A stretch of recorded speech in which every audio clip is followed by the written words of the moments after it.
So, welcome to the third episode of the First Steep podcast. We got two different teas from wildly different terroirs and production practices, and I'll let Elyse talk a little bit about that. But as usual, I'm Collin. I'm a content creator on Twitch and TikTok, and I'm trying to do YouTube. I think I have no idea. Making a lot of tea-related content.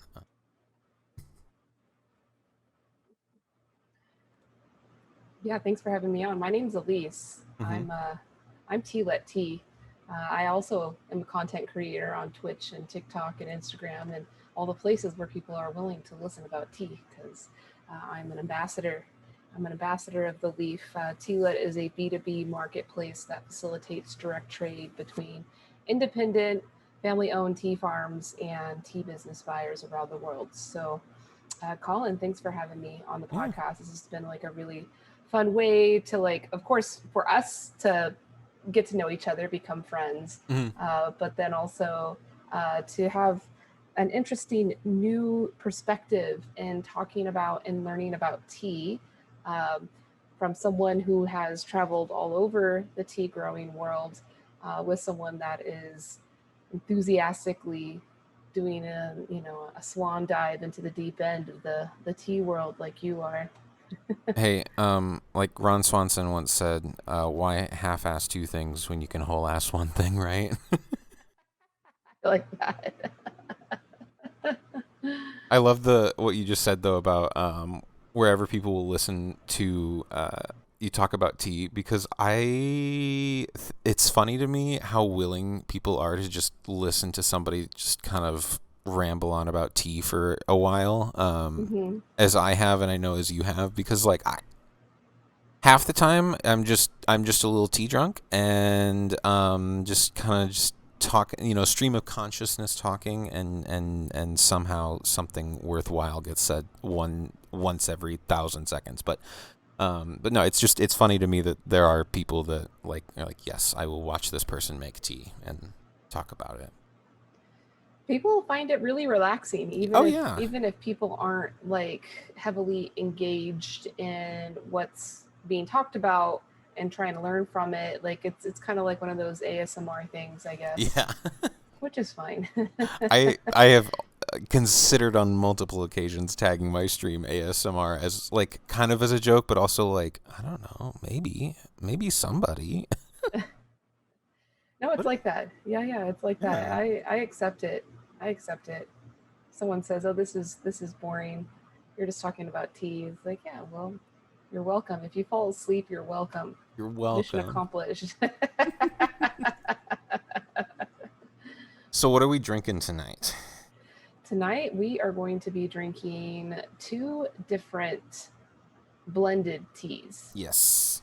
And so that's the theme. So every podcast trying to pair either complements or parallels or contrasts. And so today, certainly going to be some contrast. Mm-hmm. Several, I think we're going to get all three with this mixture. So we Yeah. have a genmaicha from Shizuoka, Japan. Genmaicha stands for um, roasted brown rice tea.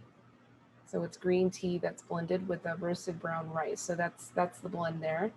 And then the other tea that we're going to be enjoying is a sticky rice sheng puerh. This is also a blended tea. This is raw puerh from Nanoshan in Yunnan, China, but it's not blended with rice. It is blended with an herb that has the aroma of rice. So it's very interesting. And as we get into talking and tasting about these teas, I will be showing photos and videos to help you visualize in your mind what it means when we say, that it's blended with an herb that smells like rice. And the name of that herb is sticky rice, just because the aroma is so characteristic of sticky rice. Something that's funny to me about that is that I'm trying to think of what the hell does rice smell like. And I guess for one, I guess I've never had sticky rice, but I don't know. I just what is the Have you eaten at a Thai restaurant? maybe one time. Okay, so yeah. Oh, that's too bad, man. Colin, we're gonna have to go eat some food together. Catch you up. Listen, I'm a Midwest boy. I grew up in a really small town. I went to college in a small city, but still a really Midwest city. Culture did not come to me. um, yeah. So maybe after you taste this tea, you'll know what it is. It's like I don't even think that you have had to have smelled sticky rice or eaten sticky rice to know what I'm talking about, but it's Mhm. just like the smell of like glutinous rice. Like yeah, that's basically it. So which tea are we starting with? Uh, huh? Okay, that's smart. That a because so usually so like Tuesday usually on my stream was tea time, but because Monday is this tea time, Tuesday is games because it's a lot of tea. And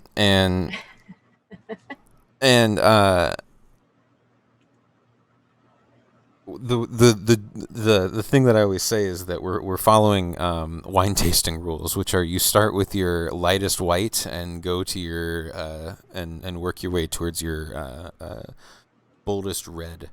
Um, so for me, I feel like genmaicha again. Never had it. Not certain what it's gonna be, was what it tastes like, but knowing green tea in general, I'd be worried that the sheng would just destroy my palate.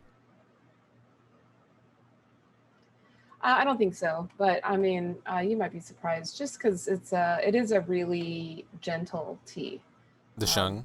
this Shang Tea is by far our most approachable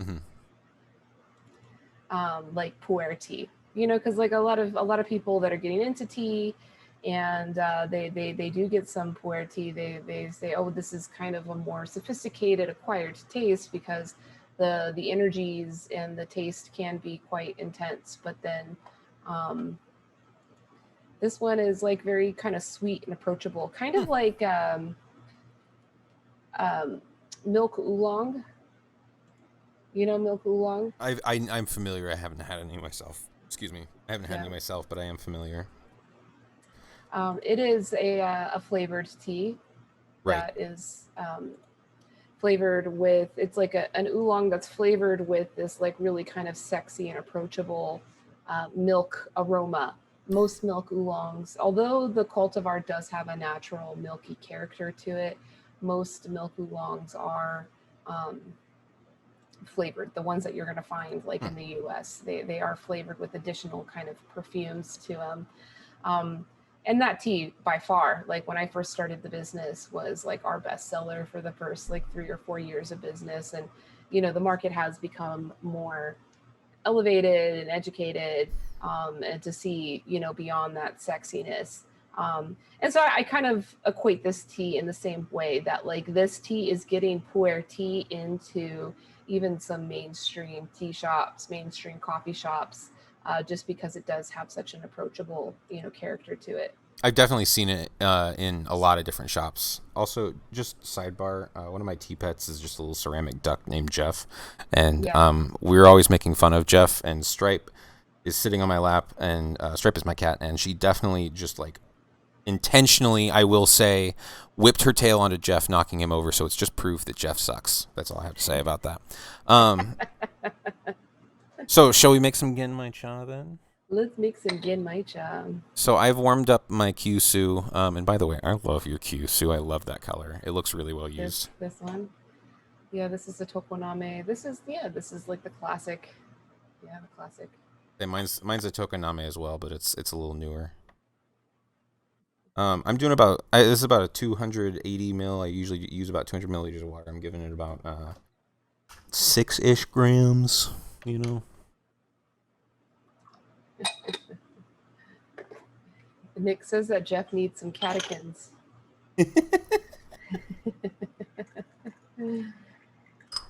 Listen, Jeff doesn't know what he's doing.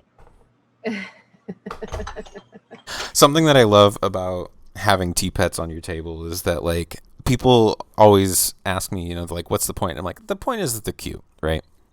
Yeah. And it's just a goofy little kind of It's not a goofy thing, but like they're the point is that they're cute and they carry meaning and they carry they bring you luck and all that traditional Yeah. stuff. But at the end of the day, like they're just something that you like, And for me, like Yeah. they're cute and Yeah.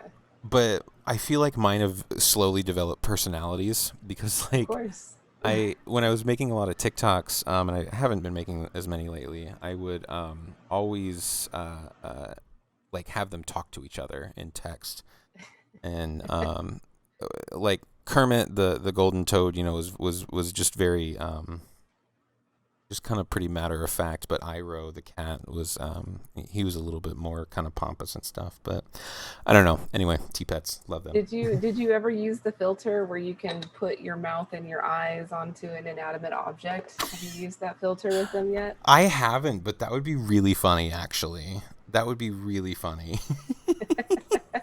I should give that a shot. Yeah, yeah, yeah. We should try all types of content. We need more tea content on TikTok. We need more.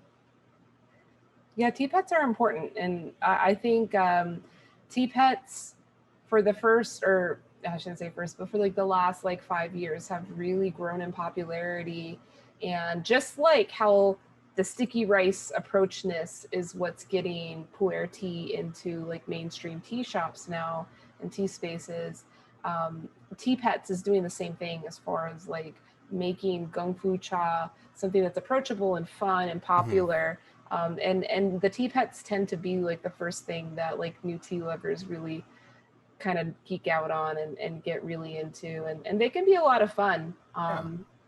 and you really start to realize that it's not even about getting like an official yixing tea pet made by artists, ceramic from China. Like they can be anything. I mean, I've got Mhm. a quartz.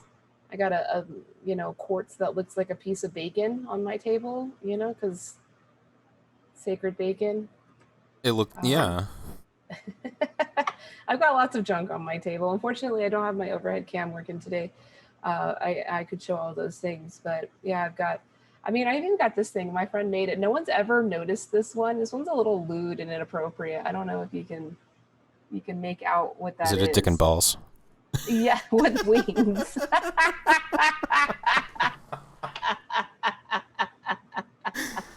I love it. Oh my. So I poured a little bit fast, but I did about a 2 minute steep there. I love that. That's too good.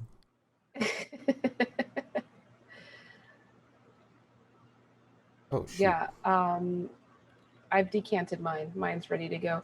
Genmaicha is one of those forgiving green teas, and the reason why is because the green tea in the blend, and the reason why this blend exists, is to add value to tea that would be considered like lower quality by the market, Right. less strength, less umami. They tend to be teas harvested later in the season, so the flavor's not as intense that you get from like a kabuse or a gyokuro or just a normal shincha.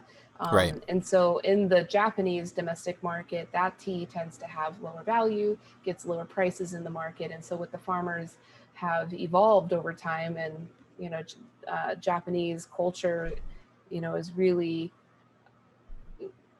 supportive of evolution and improvement. The whole concept of kaizen, that they blend in the roasted brown rice to bring some sweetness, some softness, and some unique character to that tea that otherwise would have been lower quality. Cheers. Oh, cheers! Yeah, which is why it's really hard to oversteep genmaicha, although you can, but it's not like oversteeping a gyokuro and um, breaking hearts all over the world. Yeah. Okay, so I smelled it and I was Yep. curious to see if it tasted this way too. Mm-hmm. And this is amazing. I was listening to another podcast recently, and somebody was and they were talking about how tea has energy, but tea also just kind of like makes you think of things, reminds you of things. There's nostalgia, Mm. yada yada. And this tea reminds me, in terms of the flavor and the smell, of my favorite cereal, Okay. Yep, that makes sense. and specifically, it's Honey Smacks, Honey and smacks. Mm.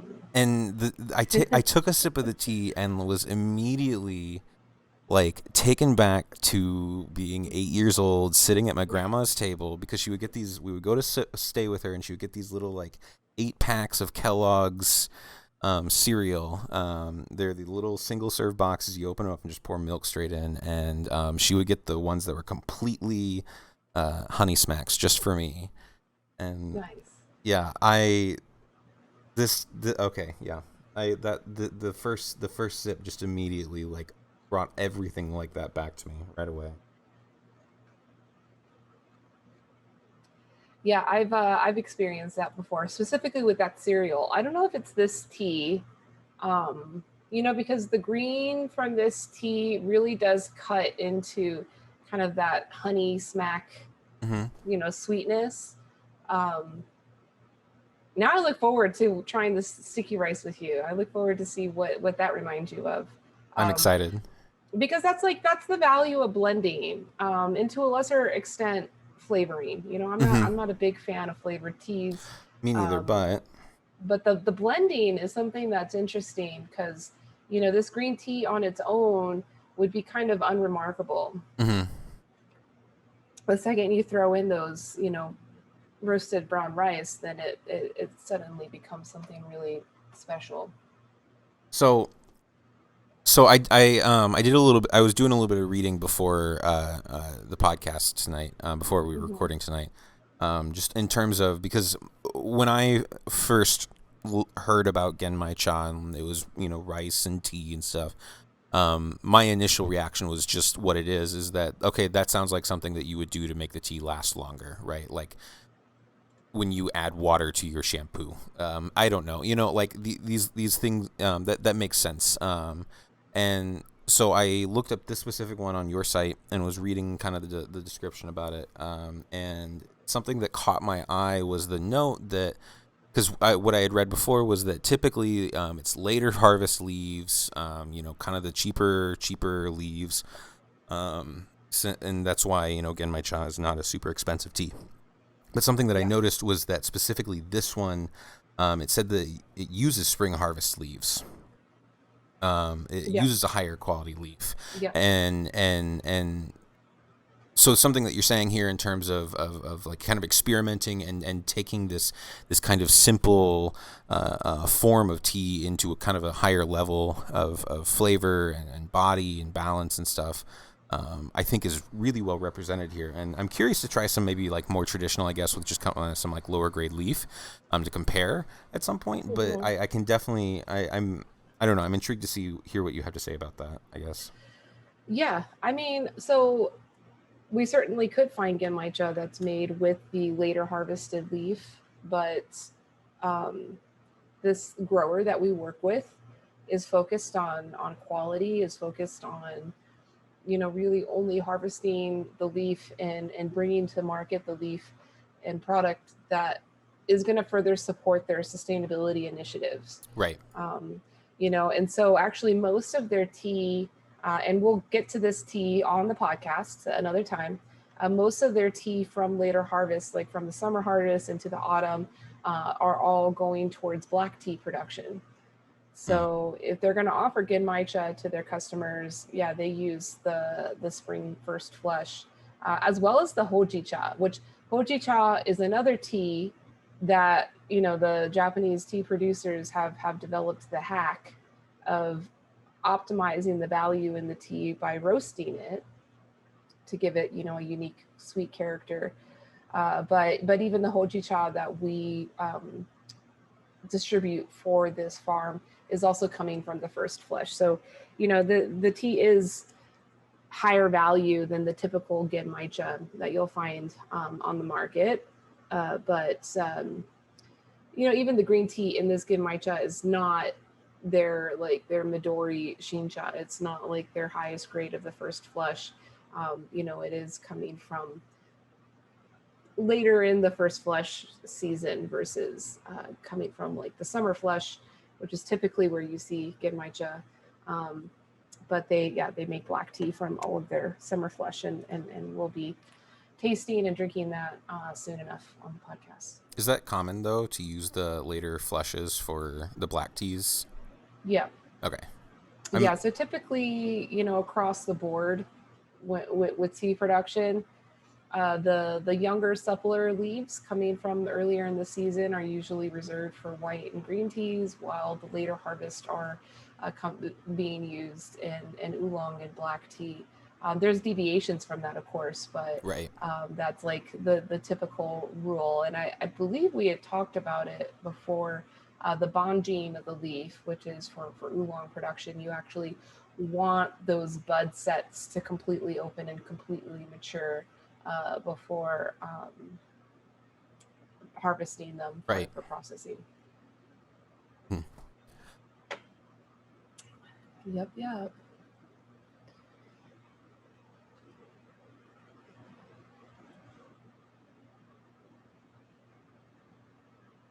So how is your tea? I feel like I usually talk about how the tea tastes, but I'm curious how is your tea? What do you taste?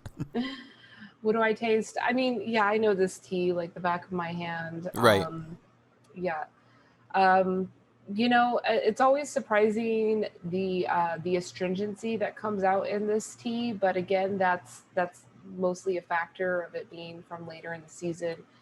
The plants were exposed to more of the UV radiation, but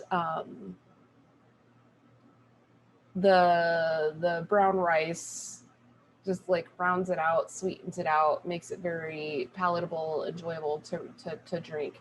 I did brew mine quite strong, Hmm. but it's good. It's good. I something that I always struggle with the Kyushu is pouring too quickly. Hmm. And I feel like I might have done that with this one again because it's just my filter is covered. I'm going in for my second infusion here.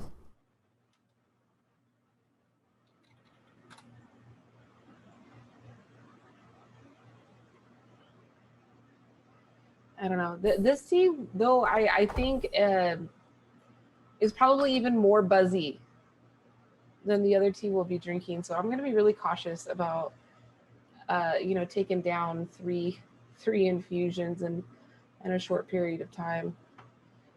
Elyse, I'm gonna be honest. That sounds kind of like quitters talk. Oh, really? Are you challenging me? So I understanding the amount of tea you probably drank in your life. No. However, the competitive side of me, yes.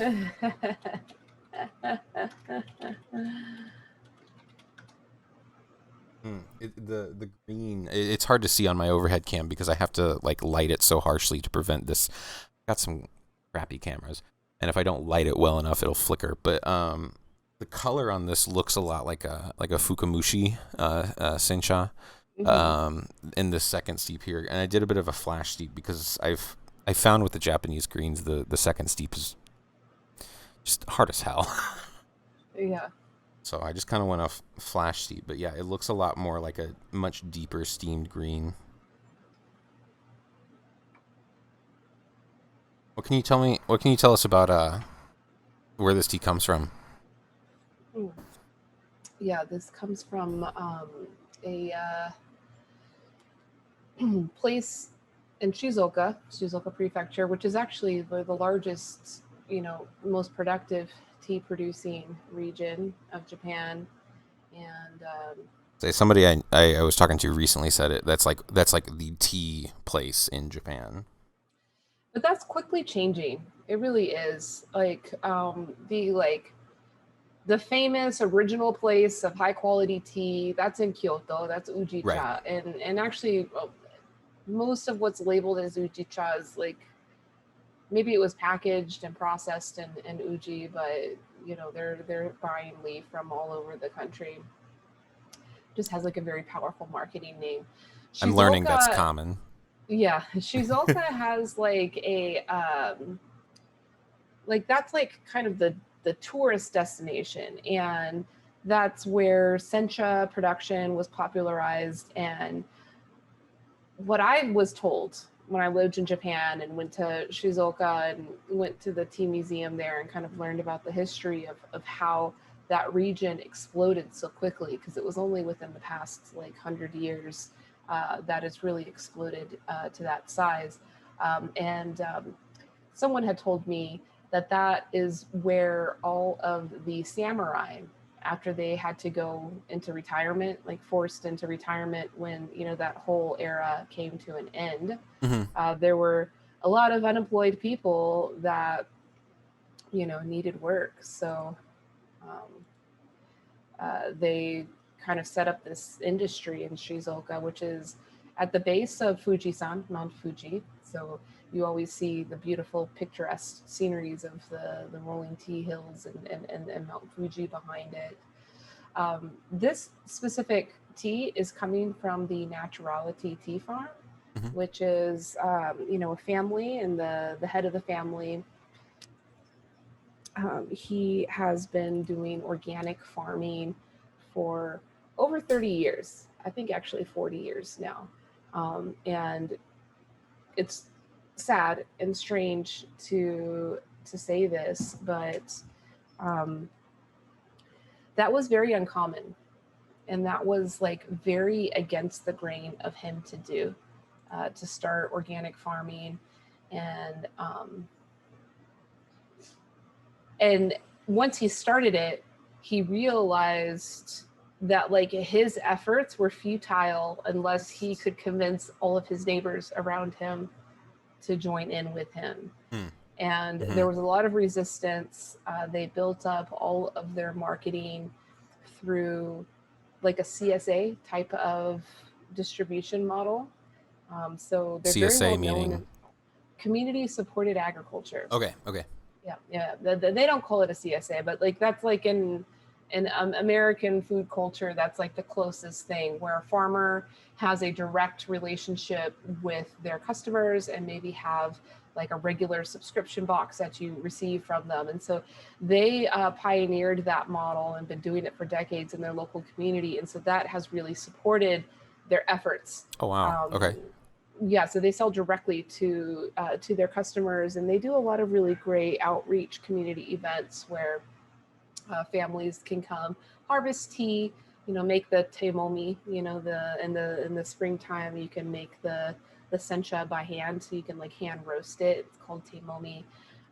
And they do like other agro tourism things. And so over the years, they started with their few plots of land, and over time have been acquiring other plots of land via leasing.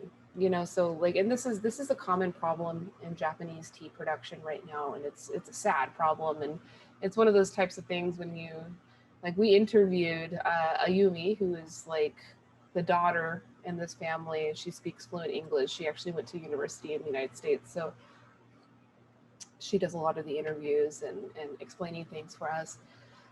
She starts crying when she talks about it, that there is this great heritage and pride in growing and producing tea in Japan. Hmm.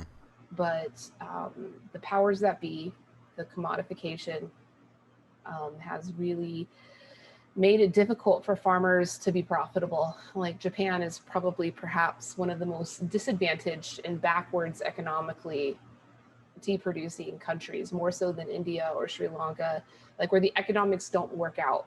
It's like, how is this industry still operating when cost of production is actually higher than the market price that you can get? Like, that it's that bad, that like a Japanese tea farmer is essentially using their pension to keep the heritage going. And so the older generation, I think the average age of a tea farmer is in the upper 60s. Almost 70 years old is the average age of a tea farmer. So it's only the older generation that is sticking it out. 50 years ago, it was a profitable operation, but now it's not. And they stick it out, but they educate their kids and tell their kids, do not come back here, do not be farming, do not do this. And so, yeah, they go and get tech jobs. And then over time, that older generation that was holding down production, they die, right? And the kids are not going to take over. But the land is a finite resource. Land in a Right. place like Japan, which is Right. like an island, like there's a finite thing. They're not just going to go sell it. That's gold to keep that in the family forever. But then there's still the tea plants there that start going wild, and a lot of the heritage is lost. So most of the like e-commerce exciting Japanese tea producers that you can find online, as well as the tea producers that we work with, are younger and not necessarily traditionally tea farmers.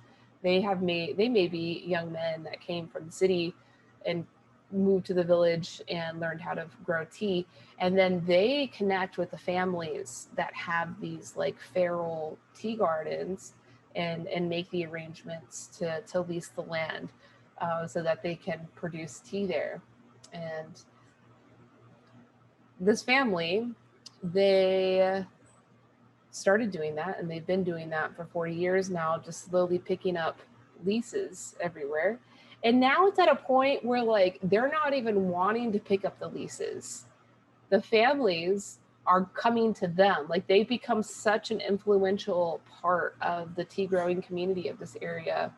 Um, Nakayama, that's what this area is called, which means in the mountains. So Mhm. it's just deep within these rolling mountains. Um, that now they pretty much control almost 100% of all of the tea in the whole area, because the families just like don't want to deal with it, and they trust them. And then it's good for him and his family, because now that they are operating, managing all of the land, they're able to do the organic. And this is certified organic, which is also Right. another unique thing for small growers, because for small tea growers that like are supported in their artisanship, like they're just doing it organically, like no certification needed. But this family has been going at it for so long that over the years they've acquired those certifications. And Because why not, right? yeah, yeah, it does. Unfortunately, it does make you more attractive in the market, especially the international market. So that's the main thing. Um, but a lot of farmers are choosing now not to do it, and I support them. I tell them, Right. hey, don't worry. Like, it's a thing to do, but with a good quality product, it shouldn't be an issue either. Yeah.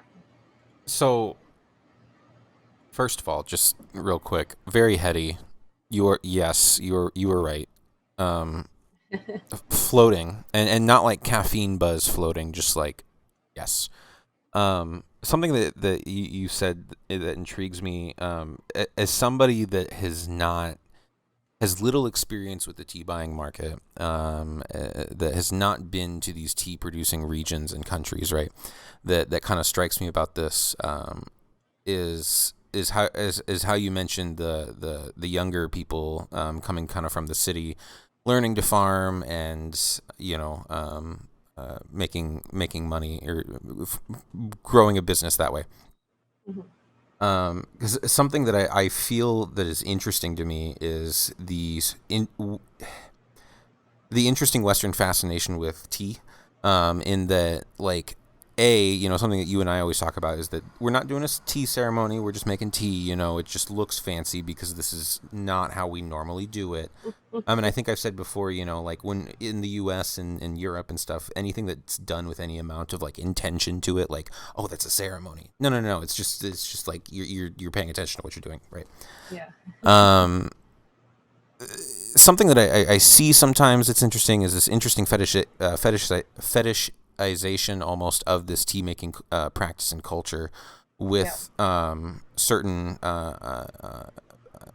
groups and communities and people in the West, right? Because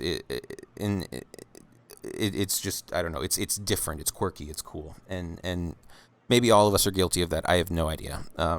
I know that I just like good tea. Maybe I'm doing that. I hope not. We'll find out. But what that description of kind of the current interesting kind of age demographic in the Japanese tea industry kind of speaks to me of is almost capitalizing on that interesting Western fetishization of the tea industry and of kind of quirky teas and different styles of making teas and stuff, Mhm. in a way that isn't maybe not maybe isn't as consistent with the original tradition, I guess. And I don't know, maybe the people that are starting these companies, that are younger and kind of doing that, and maybe they are more concerned about that. But it's just something that I think about, and that um, moves away from, I guess, the tradition of what the tea. Yeah, I'm trailing off now because the tea Yeah, is like making real. it's buzzy. It's a stony tea. It is a stony tea. Jesus Christ. The second infusion too is a little bit softer. It's like creamy now. Jesus. But yeah, that's what Yeah. I'm thinking about. So when it comes to tea production in Japan, at least for the past 30 years or so, there has been a great evolution Mhm. in production, and it's actually a deviation from the traditional, and it's ways to try to cut corners. It's ways to try to produce higher yields, which is why chemical use has become so prevalent in Japan. Mhm. It Like really high, pesticides and stuff. yes, Mhm. pesticides, fertilizers. Um, and the reason why production has evolved at the farm level is not because of the consumer, is not because of the Western fetishization of tea. It has to do with, it's almost with Japan's fetishization with the United States. And Sure. this was, yeah, this was something that was taught to me when I did a Japanese MBA. So I trying to learn Japanese business, and one of our professors was like a longtime Japanese economist and business leader, and um, he had said that after World War II and up until now, there has been this great effort in Japan to idolize and replicate the cultures and um, methodologies. And so that's why the green revolution that happened here, when we started using chemicals, we started employing monoculture, we started doing those things. Japan started doing it, and even more, took it to the next level of optimizing, the commodity nature of tea growing and of all agriculture. It's kind of ironic because if you want to export tea into Japan, there are very, very strict standards of how organic or chemically tested the tea has to be in Like order for their it to be compliant. FDA. Yeah, by their Okay. import, Hmm. customs. You have to show, a negative chemical test, which is even more stringent than the EU standards, or you have to show an organic certification, which is ironic Hmm. because in Japan their domestic production is not by those standards at all. Actually, quite a few of the teas that I'm friends with the makers of those teas, like we can't even get their products into Europe because they test so high. Interesting. Yeah, so there's definitely that kind of irony there. But the tea market in Japan, the wholesale tea market, and I'll just give a little bit of a history on how agriculture marketing happens in Japan. And this all happened since World War II. Hmm. Again, a lot of the infrastructures and programs that are in place in Japan right now are were really launched after the war. The government started a cooperative marketing, centralized marketing effort called Japan Agriculture. And they made it illegal to sell any of your product outside of that centralized marketing channel.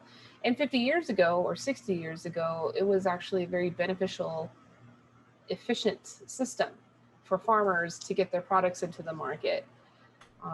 Basically, But say seeing that they couldn't like source it to other places to get the cheapest bid, or yeah, so okay, the government had this cooperative as insurance to the farmers that no matter what, they were always going to get paid.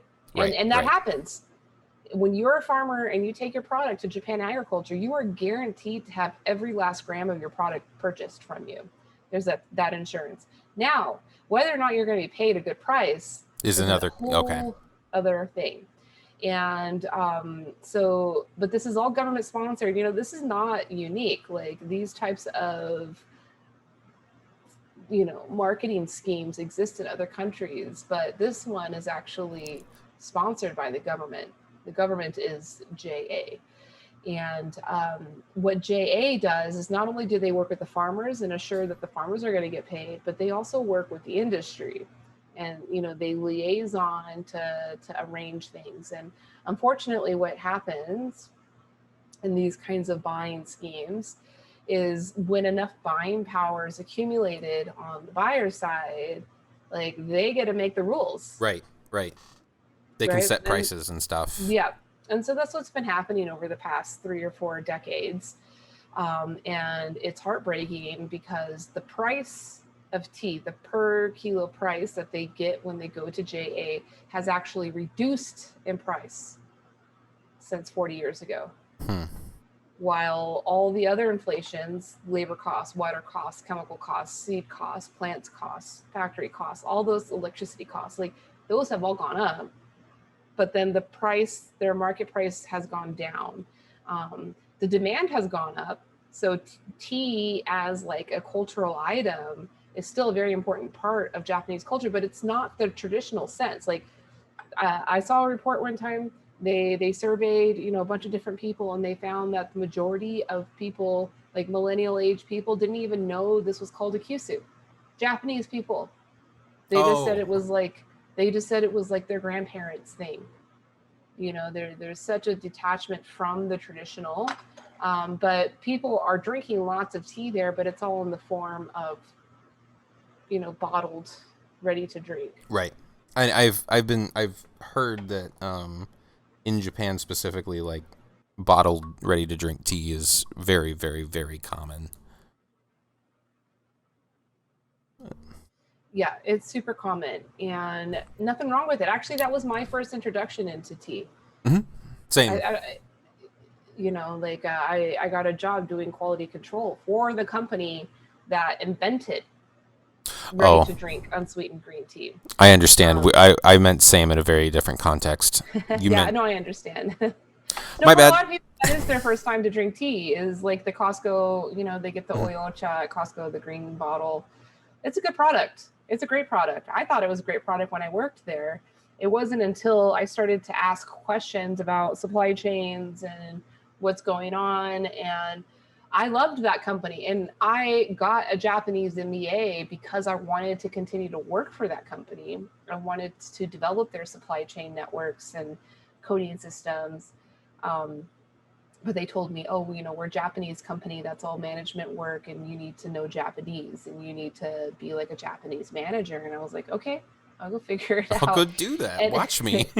yeah, and in the process of doing that, I was working with farmers in Japan, and like the word, the word itoen for Japanese farmers is almost like saying Mufasa. It makes everybody shiver because that name alone, even though you have Sapporo, you have Kirin, you have all these other like major beverage brands that are now making tea and buying tea and influencing the pricing in the market, like itoen is kind of assigned, the leader role of starting this whole thing. And it's very damaging. It's damaging directly to the farmers' lives. Like they're losing, I think it's something like 75 cents a kilo, the farmers. Hmm. So like every year they have to like pay out of their pocket thousands of dollars just to produce, a new crop. But it's pride. Anybody else would have been like, fuck it. Like when it starts getting like that for the tea estates in India or Sri Lanka, they're just like, hey, we're out. Like we're not making money anymore. Like this is up to you. But you know, there's so much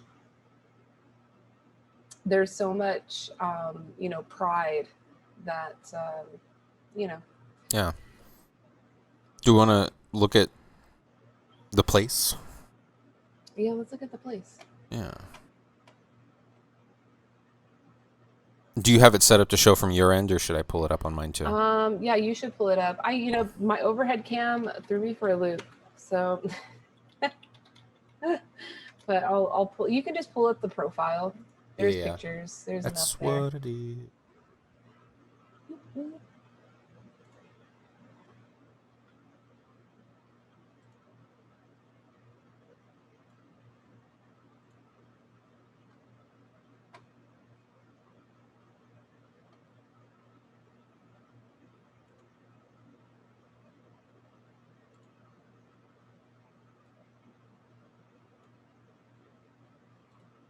I got it on now. So I've got a.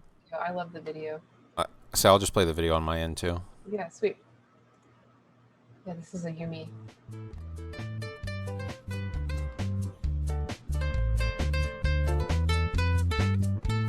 My name is Ayomi Kinazuka.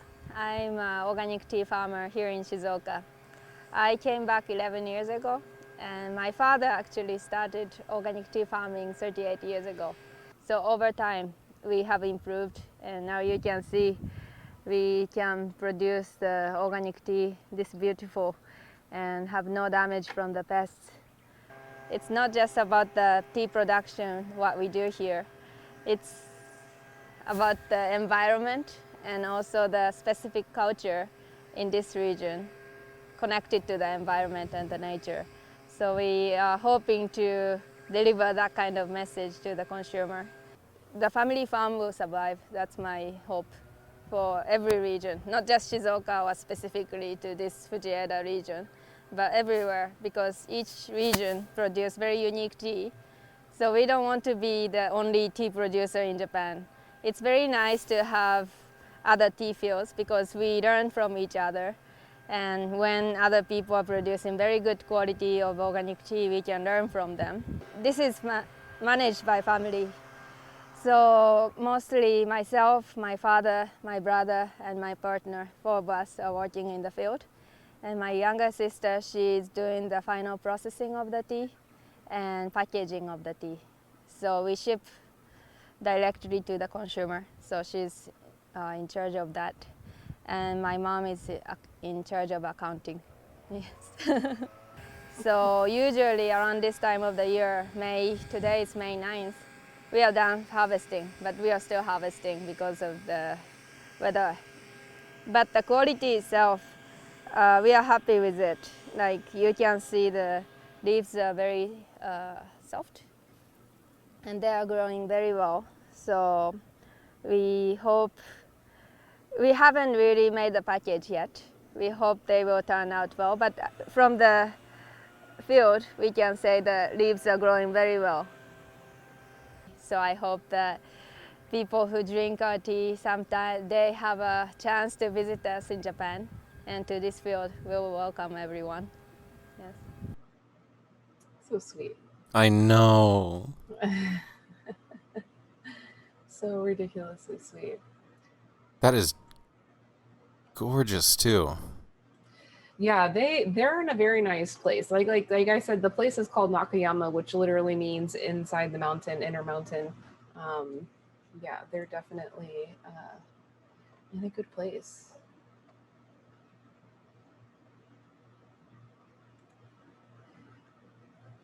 I've got loud neighbors. You got loud neighbors. Yeah. Well, I hope they're not fighting. No. We'll give them a cup of tea. No. Hey, so this is the kabuse. So you see in the other images, if you roll through, there's like an image with the black sheets over the tea plants directly over. That's kabuse. The dog? No, the dog is great though. The dog's name is Kuma, which means bear. Yeah, he's a cutie. Good dog. Good tea dog. Oh, I see what you mean. Yeah, there's an image with like the black tarp. If you've ever had kabuse, this is what kabuse means. So it's shaded, so similar to gyokuro or matcha, it is shaded, which inhibits any of the tannin production and optimizes the amino acid production, the theanine, and all of that. But this is directly against the plant. I don't know if it affects the caffeine so much as it definitely affects the theanine. It does increase the theanine and reduces the tannin, which is another important thing, but like when they do it like this, it's less labor. Like this is easier to do, and they may only shade for a few weeks prior to harvest. But when it comes to gyokuro or to matcha, it's really important that the shading has to be at least 4 feet above the plant versus directly on top of the plant. So I said I know we're not drinking that tea today, but I just wanted to. No, it's interesting. Offer that bit of insight about shading, like how important shading is, for quality and tea production.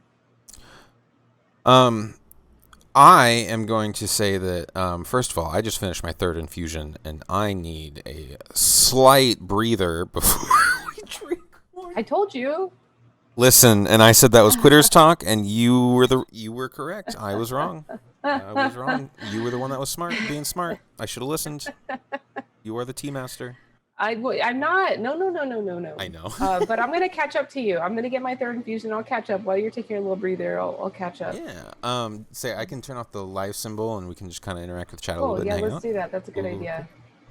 Yeah, we'll have fun. So it'd be good to catch up with some of the chat here too on my side. Hazel, it's good to see you. Glad to have you. Welcome back. I am going to take a short little break. Going to stretch my legs real quick. I encourage everybody on my end and on Elyse's end as well to do the same, but I'll be back in just a moment. I also need to get more water. Yeah. All right. I'll hold it down. Hey, Jim. Thanks for hanging out with us today. It's good to see you. I hope you and Edna are doing well. Jim is a tea farmer in Hawaii. Oh, Vaka. I'll let Vaka know when he gets back. How is the tea doing, Jim?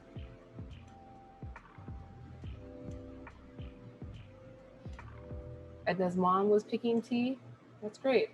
I hope it came out well. Mojo, good to see you as well. Thank you so much for stopping by and saying hello. Much love, much love.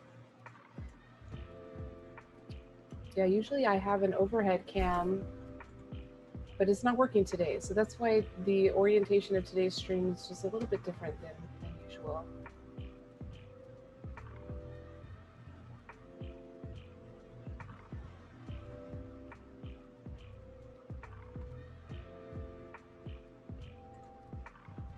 I'll go check out Vaka's chat.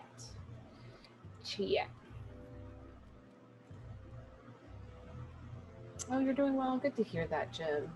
Hope the weather is good. The weather here in Las Vegas has been pretty raunchy, hot and humid. We've been having the monsoons coming through.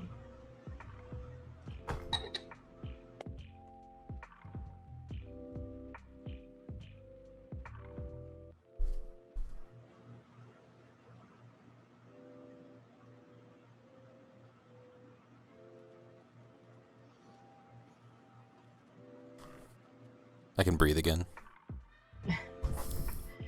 Now, it's having a chat with a friend, Jim, who's a tea farmer on the Big Island of Hawaii. Yeah. I noticed that you have a lot of Hawaiian tea, it seems. Yeah, well, I mean, that's where I was studying tea, and that's where I was working at Itoen, was in Hawaii. And so my first experience with tea growers and tea production was in Hawaii. I did a market. I can send you the link to it. There's a market here. I'll put it in the chat everywhere. But I was hired to do a market feasibility study for Hawaii grown tea. And so I had to interview all the farmers to kind of collect some data and all of that. Well, thank you. I'm gonna burn Please, incense for this guy. one too. Oh, that's a good idea. Do I want rose? I think I want rose incense. Getting all hippie on us.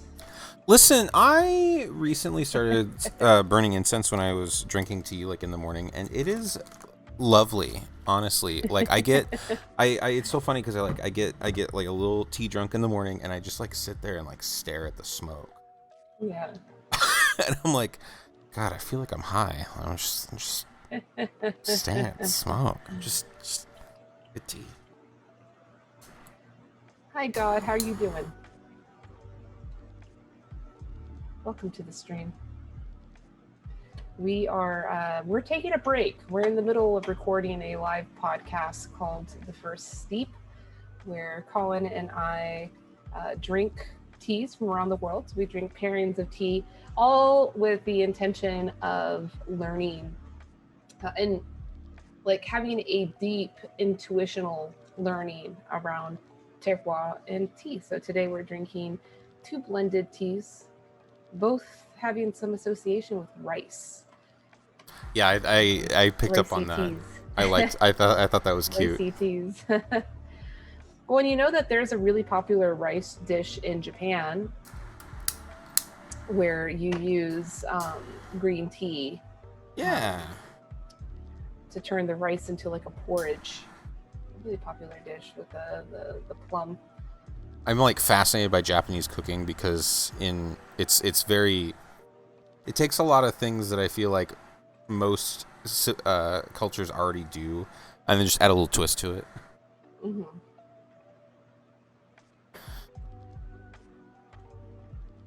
All right, so I'm boiling some water. I'm ready to go soon-ish. I'm gonna move the Kyushu off. Actually, my tea table is not big enough for this. Okay.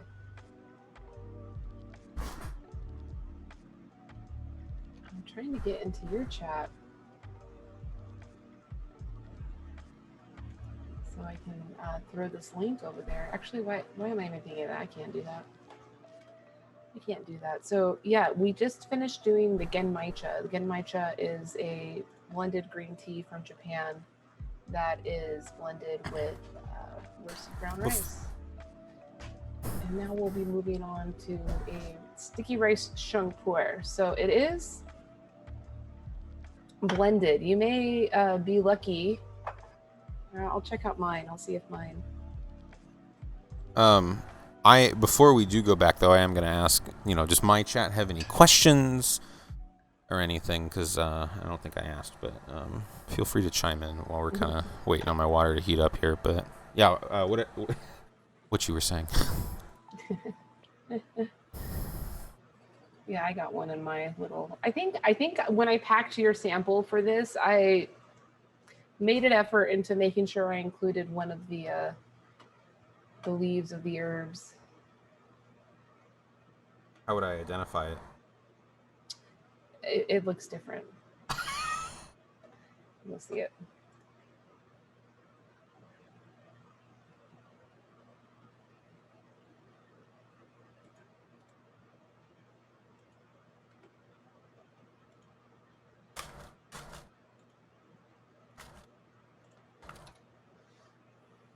Thanks, God.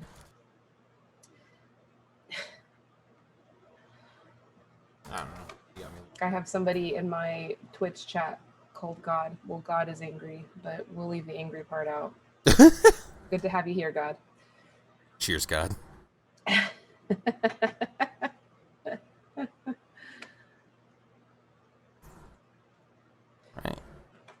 Did you find one? Did you find a leaf? I don't think I did. Okay, well, I have one, so I can show you, and we'll see. I have images of the plant itself and of the. I don't know how I'll share that with you, but. I'm gonna pull up the page.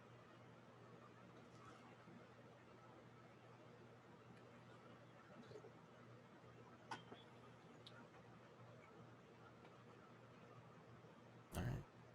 You wanna go back to live? Yeah, let's do it. Ooh. All right, and we're back. So I've had a breather. Good. I'm feeling a little better. I got my guy one out. I'm ready for Shang. Good.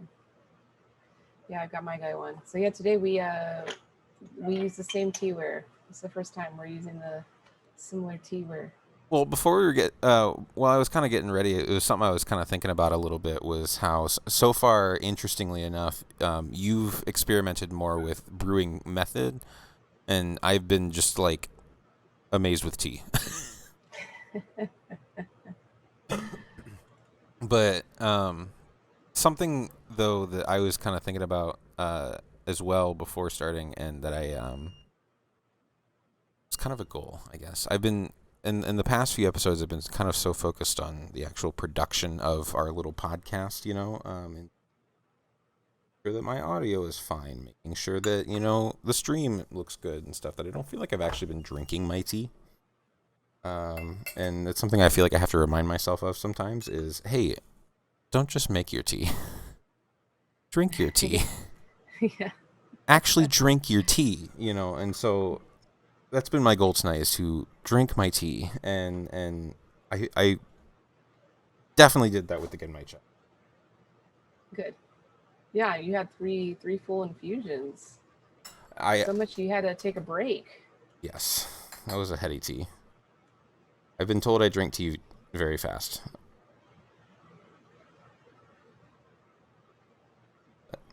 Anyway, so sticky rice sheng. I was I did a little bit of research. I'm using about 5 grams, 120 milliliters, boiling water. Mm-hmm. On your site for brewing instructions for this, you do mention a rinse, and just something that I was curious about, because I actually was thinking about this with some matcha that I was making the other evening, last night, the other evening. Yeah. All the tea sessions run together. Is so we rinse the compressed teas for obvious reasons. Do we rinse the matcha? I'm just kind of curious about that. Yeah, you can. I probably won't be rinsing this tea. Okay. I probably won't. But you can. You're welcome to. The leaves are huge. Yeah, because these aren't like compressed, but these are roasted and kind of rolled with the herb. Um, and so yeah, it is kind of tightly wound, these leaves. I don't know. Have you seen Mao looking like this before? The long strings, the long. No, actually, because the other, here, let me go grab the other matcha that I have real fast. Okay, cool. It's accessible. All right.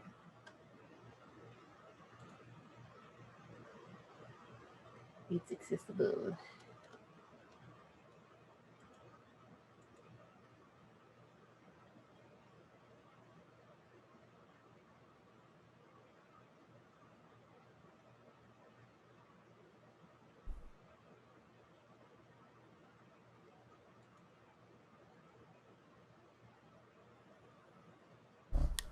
All right, so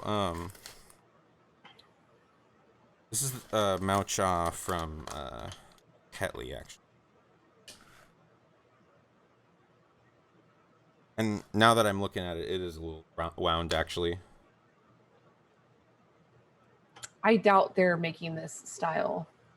Yeah, that's just normal rolling. Yeah. This is a I special kind of rolling on the sticky rice. Well, first of all, by the way, I understand this smell now. Okay. One whiff of the Gaiwan lid, and I'm like, I understand this smell. We should still go to a Thai restaurant to eat, though. Yes, 100%, but I get it now.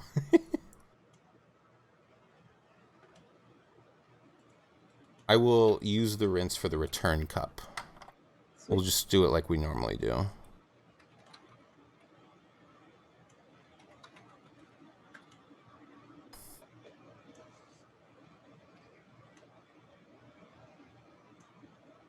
So that sticky rice flavor or scent, it smells like that generic kind of rice scent for one. Mm-hmm. But there's kind of a almost like an umami type kind of meatiness to it. There's a thickness to it almost. Yes. I'm going in for my first infusion here.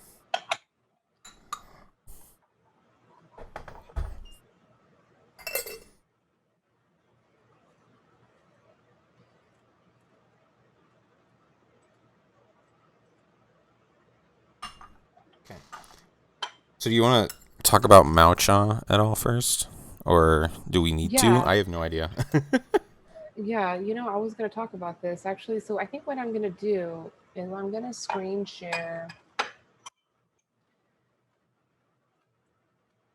the. Let's see if this works.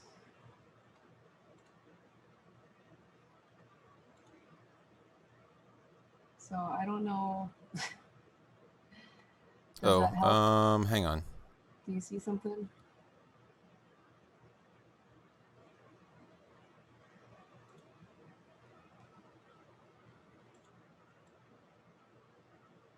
Yeah, I see something. Give me just a second. I got to add a new source for that.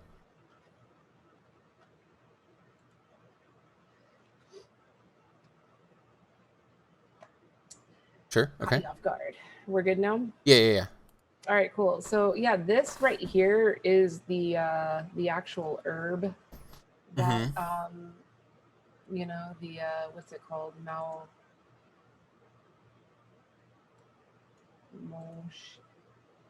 Nomi shang. Nomi shang. Nomi That means Shang. sticky rice aroma. Nomi shang. That's this herb. Mm-hmm. And it's just harvested and dried and roasted with the tea, as well as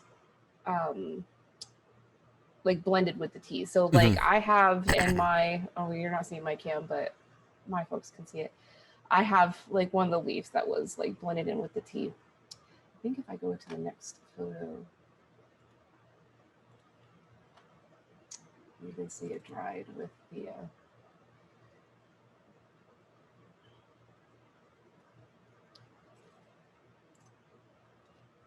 I'm getting a view into your my photo booth. Yeah. Yeah, that's okay. So here, this is the herb on top. So it's all bundled up. That's the dried herb on top of the Right. tea. Okay. So that's what it looks like. And sometimes you will find pieces of that herb in the tea, like I just found in mine. But like, yeah, go ahead. I was just gonna ask.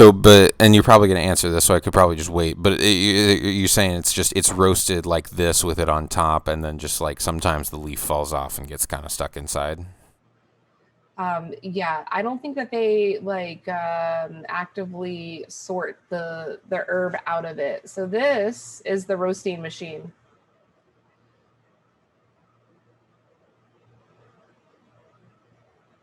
You see those chambers, right, that the leaf is inside, and then he's like stoking coals underneath.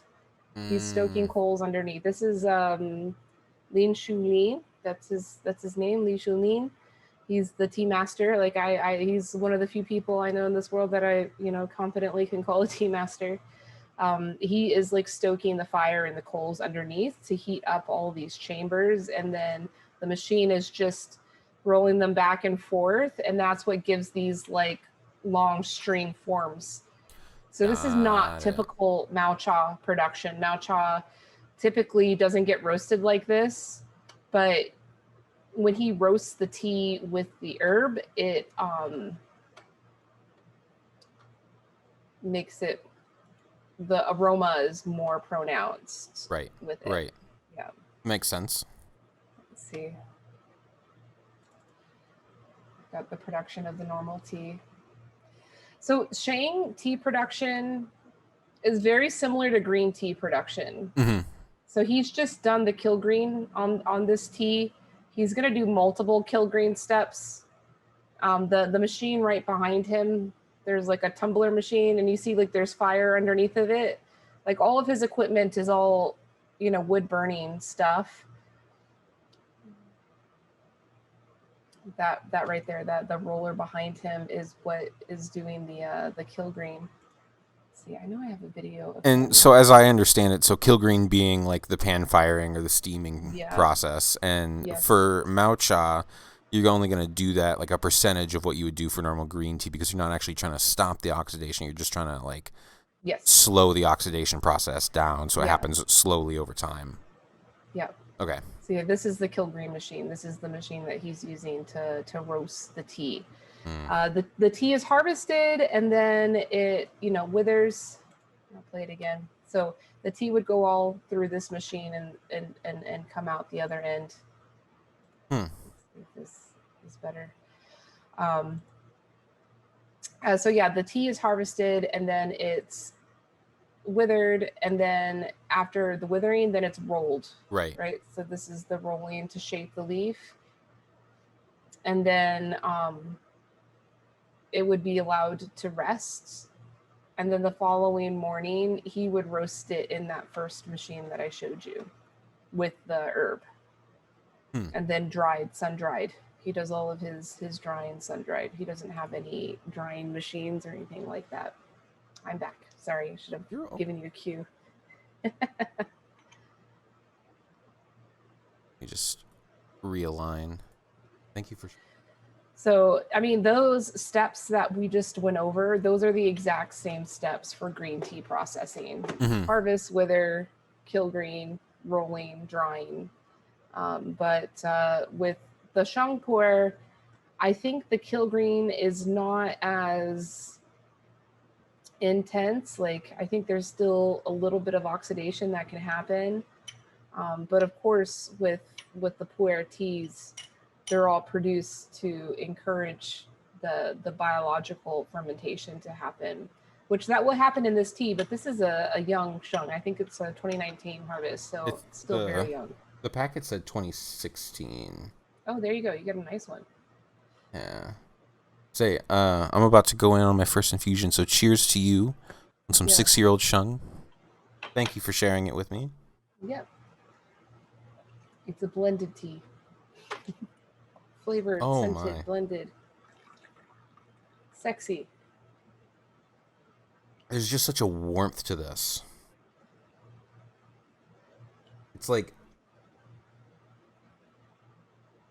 I don't know, I can like feel it like going in and like spreading through my body, almost like the warm feeling of the tea just like going through. I hear some people sometimes talk about like the throat feeling on tea, you know, paying attention to what the tea does in your throat.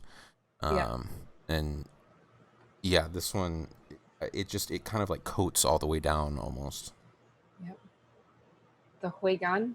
Huigan, yeah. Huigan, translating to returning sweetness.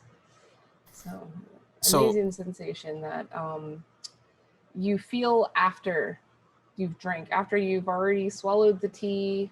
You know, if you're drinking water, you just forget about it, you know, just go down your throat and forget about it. But with the Huigan, you're like constantly reminded of it. And sometimes you can be reminded of it hours later, and that's magical.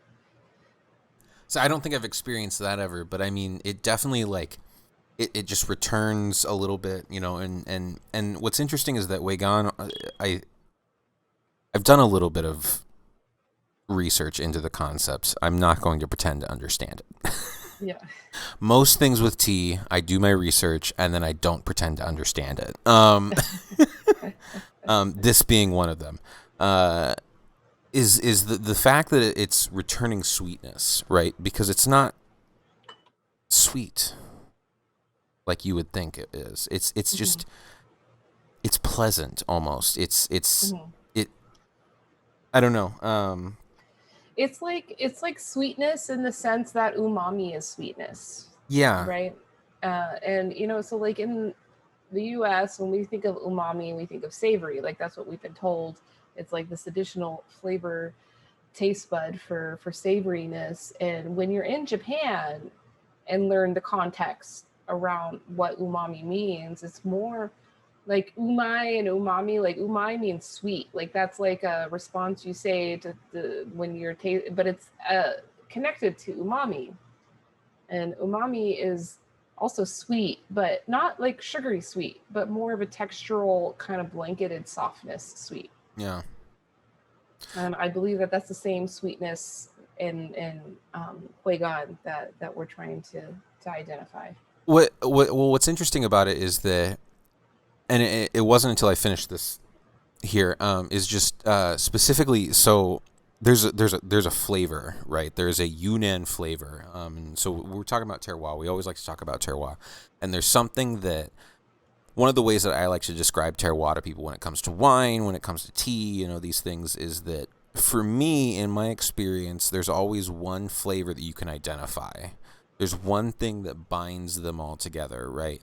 And it, the teas from this farm, from this farm, from this farm, the wines from this winery, from this winery, from this winery, they might only be a couple miles apart, but they're all going to be different. But there's always one thing that binds them. And for me, with the Yunnan teas specifically, it's this kind of chocolatey mushroom flavor, right? Yummy. And yeah, it's delicious, first of all, but and I've heard other people kind of describe a similar type flavor as kind of that kind of barnyard flavor with some choux puerh. And but what's interesting is that with this, I don't get that until the Weigan, right? Until that kind of flavor kind of returns a little bit.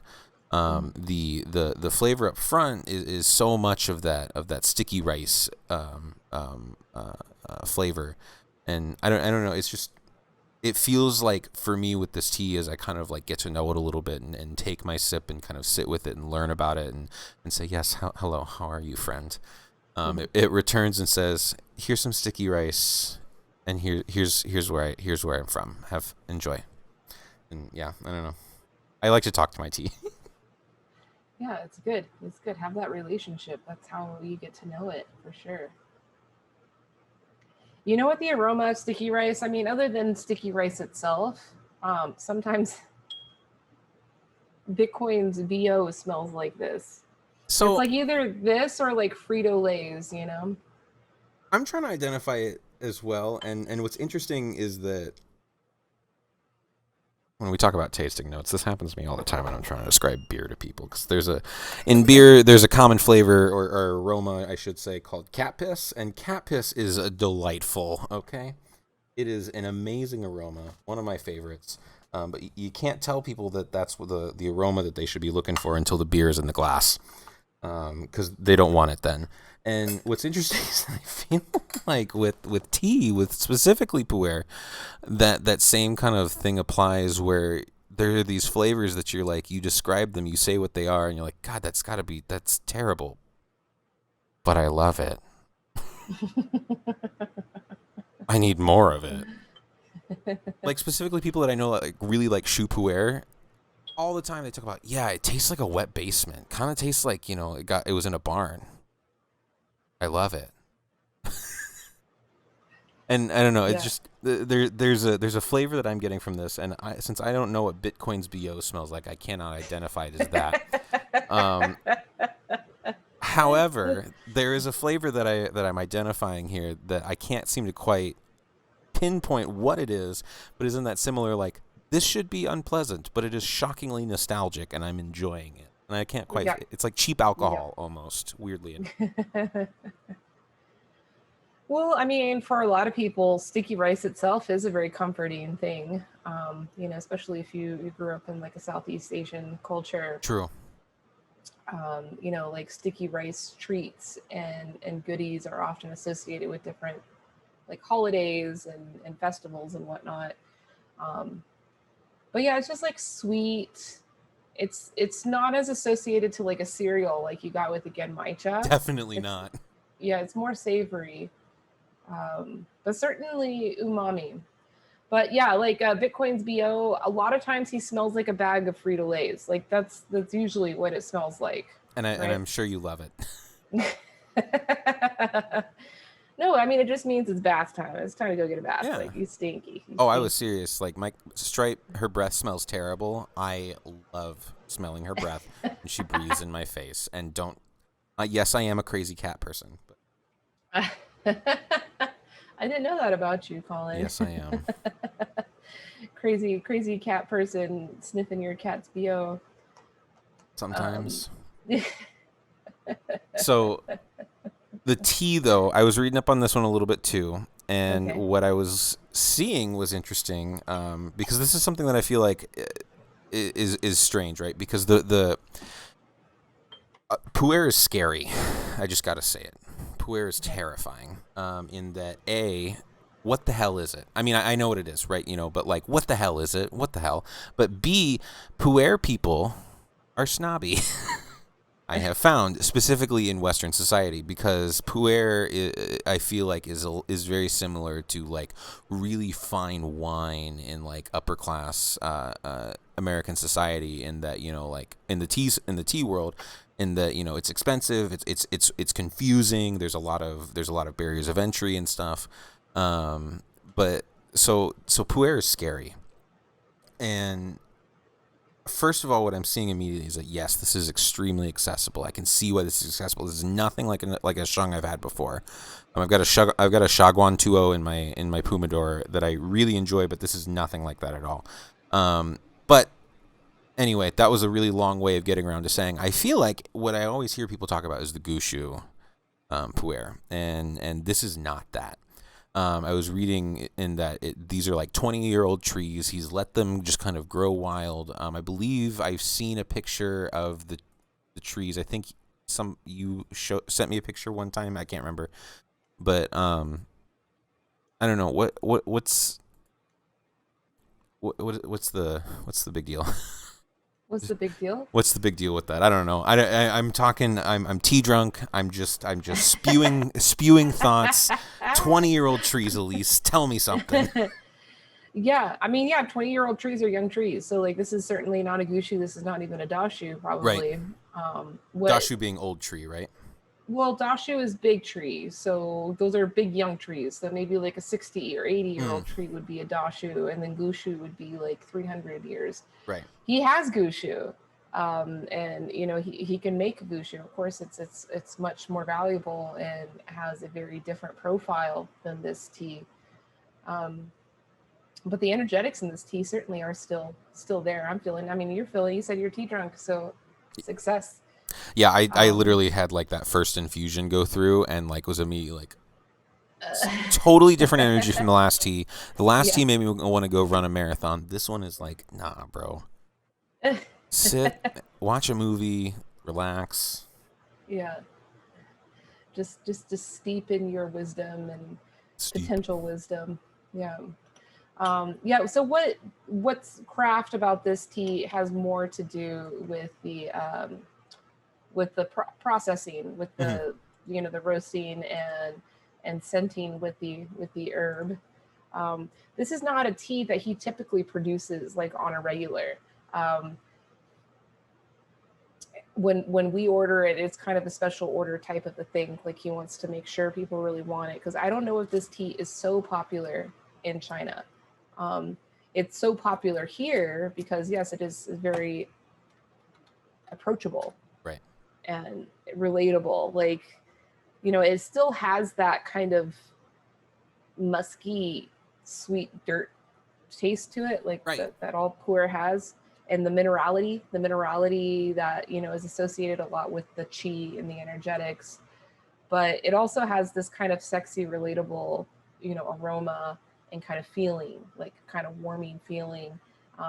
But in China, I don't think it's very popular.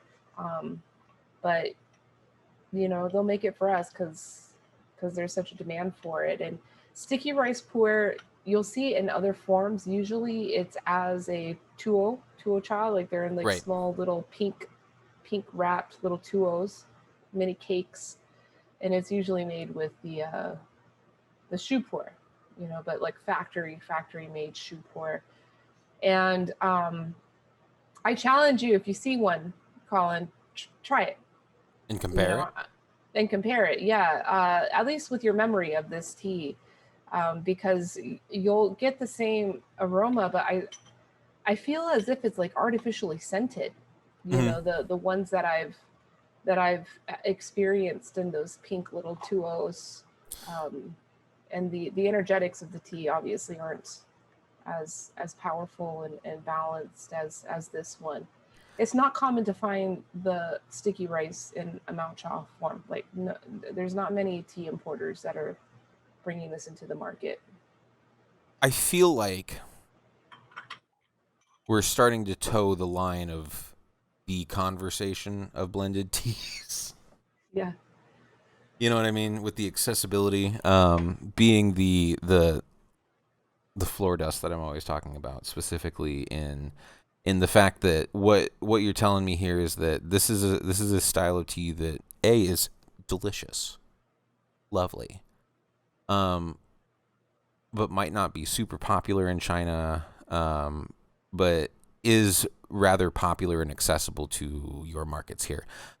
Is something that's interesting to me because of the discussion that I know I've had with you over like the blending of teas for Western tastes and stuff. And I'm just, again, with the fetishization of Eastern tea tradition, just kind of like this weird kind of mix of the two dilemmas that we have of non terroir specific tea, whether this discussion of the sticky rice kind of takes away from that or not. And I don't think it does, because I don't feel like I'm losing the tea itself. And that's something I'm always talking about when you add like bergamot or the lemon peel, orange peel, mint, lemongrass, I don't care, whatever it is. You're trying to distract me from the fact that I can't taste where the tea comes from, right? Yeah. And so what's interesting to me is that I feel like this tea specifically starts to consider that zone of tea blending and tea culture, but never goes there. And same with the genmaicha, it never goes there because of, I guess, how it's blended, because I can still taste the tea. I still know where the tea is from, right? I know I can taste the land, I can taste the processing, whatever you want to call it, whatever you want to say. But just interestingly, I feel like this gets close to that issue without ever quite crossing that line. And I don't mean to say that, they're dumbing down their tea or whatever, or blending tea, but just that it's interesting to me that this is the one that's really popular. Yep. I'm curious if this would be an interesting gateway into.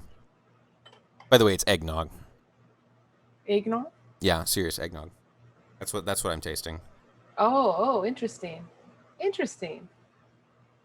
Huh. Yeah, I That's picked it up. one. I've never heard that one before. So you got honey smacks or golden smacks? Or Honey just called smacks. Smacks. They were just called smacks. I called them. They were always honey smacks on the box with the frog. With the frog, yeah. Mm-hmm. Honey smacks and eggnog. Does that mean that if we were to blend the two teas together, let me try it, they'll taste like honey smacks with eggnog instead of milk? I don't know. I don't have any more of the genmaicha. Nope. But it's interesting. They're like very different experiences, these two teas. I knew that there wasn't going to be a whole lot of parallel other than the concept of like rice, blending something in it to give it the characteristic of rice. But the teas go in two very different directions. They do.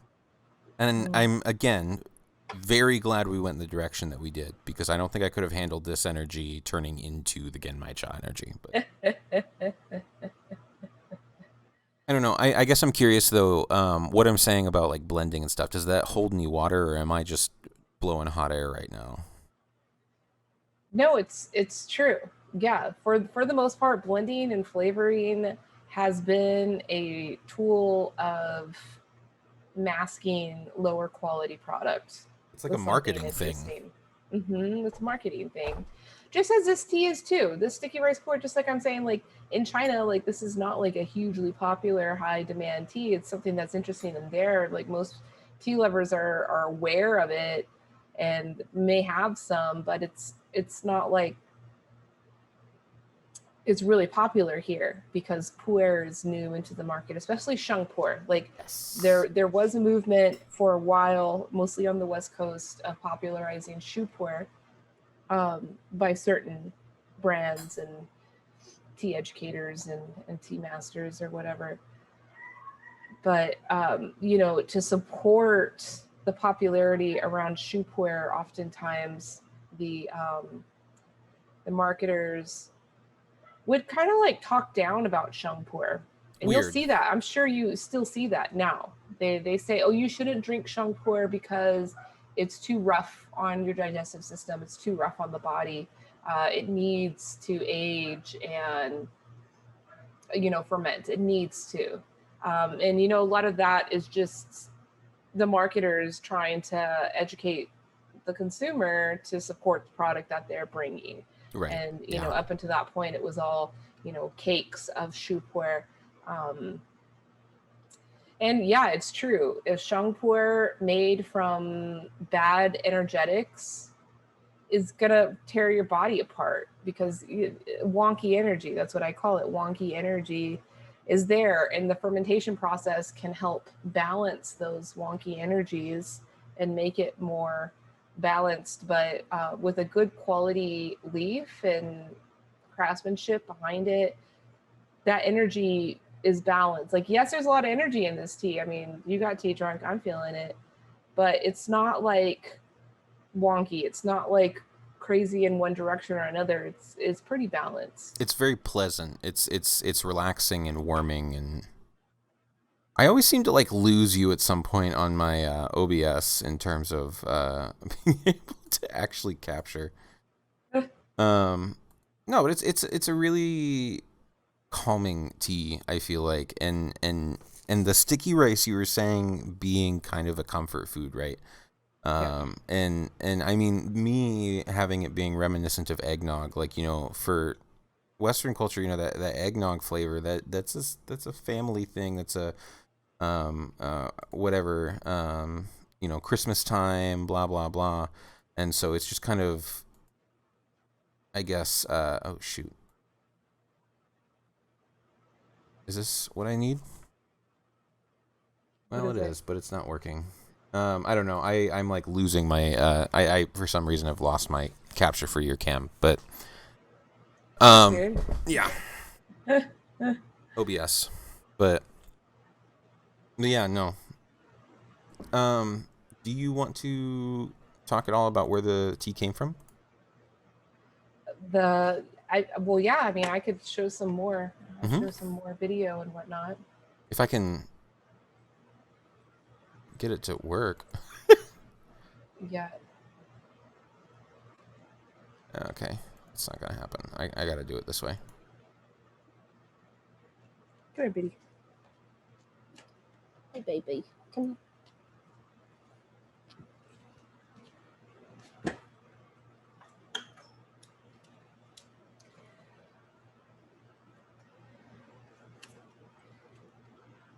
But yeah, feel free to share. I would love to learn more.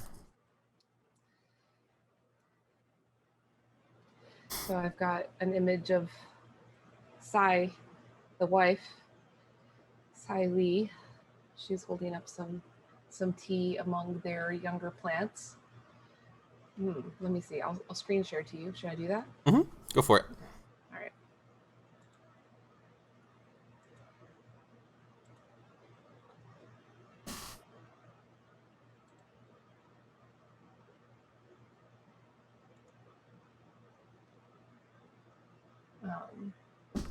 Yeah, this is Mr. Lee's wife. She is also tea master. She's showing us like the good harvest. So you see what she has in her hand there is like, that's the plucking standard, which is not, the 2 leaves and a bud that we're used to seeing. So, even with the Shang Tea processing, they do use like more mature leaf sets and larger leaf sets. Interesting. And I don't know. Never mind. I had a question, but it got caught, and I'm not sure how to actually ask it. So I'll just. I don't know. I had a question for you, but I don't know how to ask it, so I'm just gonna happily listen for now and see if I can't figure Okay. out how. Cool. All right, so I wanted to show this. This is actually a really important thing. I know it looks boring, but this is important. This is probably like the most important when it comes to talking about the age of the tea tree and the value and the quality of the tea tree.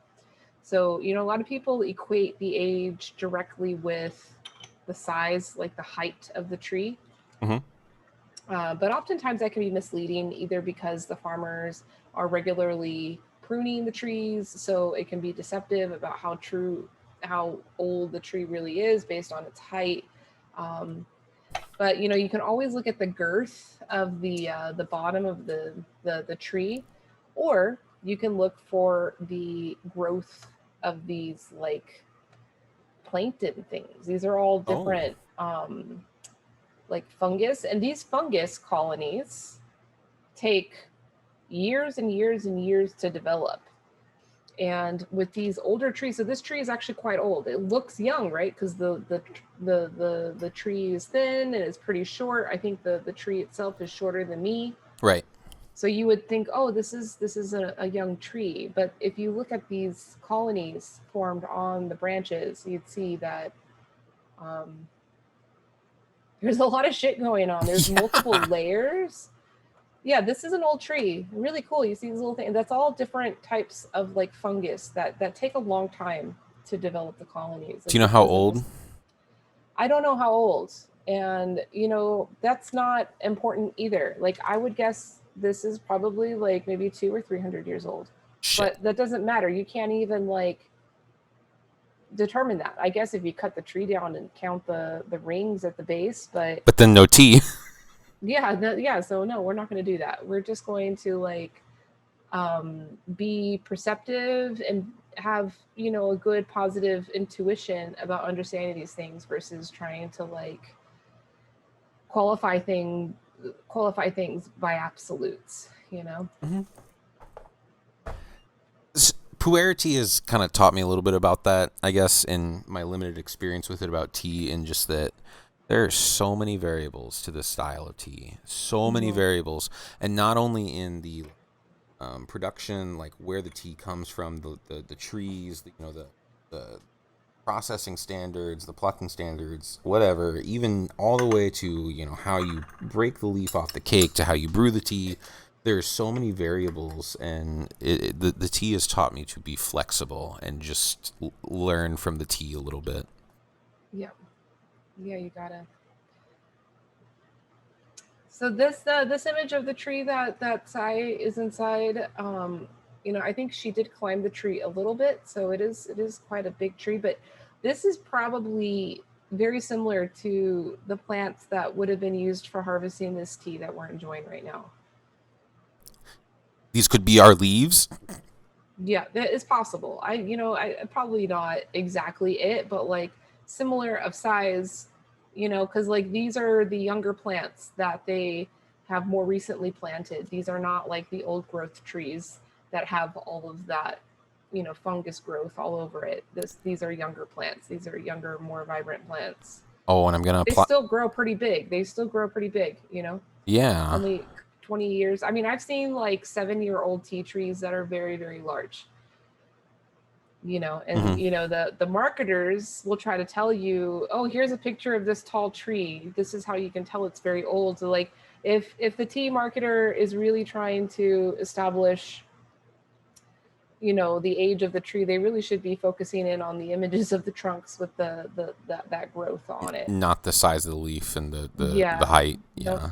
nope, those are deceiving characteristics to look at. But I will use my growing knowledge here and say, correct me if I'm wrong, but based on the leaves and the knowledge of the tea and stuff, these are Assamica cultivar tea trees. Yes. Yes. Yeah, but some people wouldn't like that answer. You know what I mean? Mm-mm. Because like there's a little bit of debate.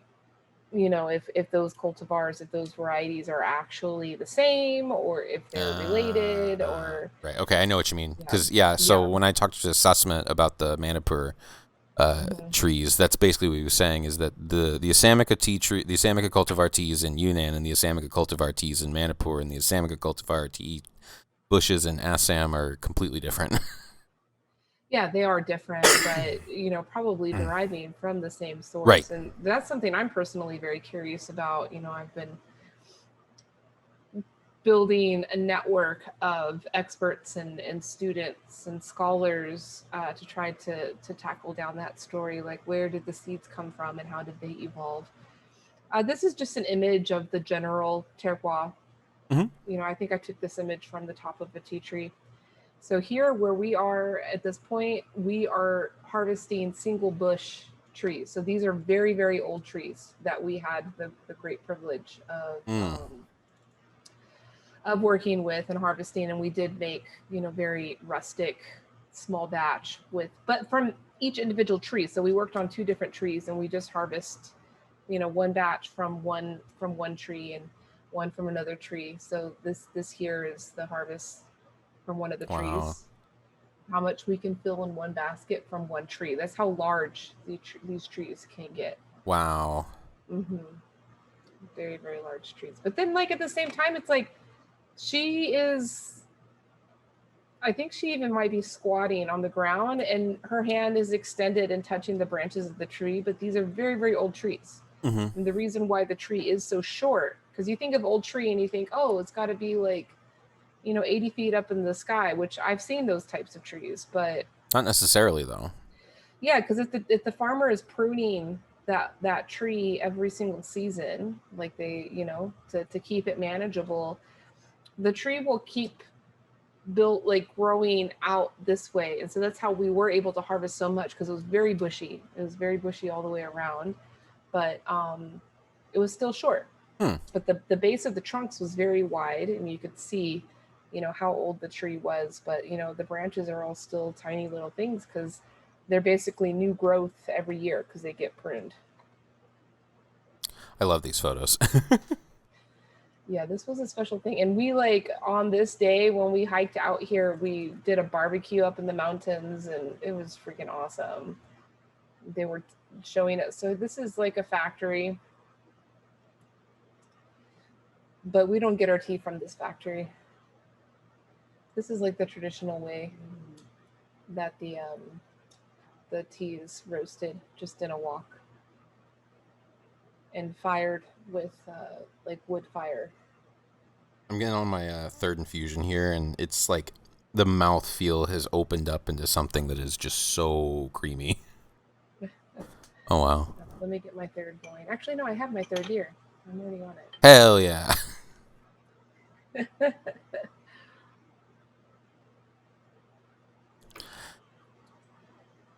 Bitcoin, you want some? Yeah, no, his BO is not smelling like sticky rice today. His BO is smelling, and it smells like normal sweat and dirt. So not sweet, not not sweet and rice-like. Well, Elyse, I don't know about you, but shall we consider finishing up and Yeah. Yeah. Do it. Let's do it. Let me fix. There we go. Yeah, so I'm gonna go back to my return cup here. I got my third steep, nice and creamy,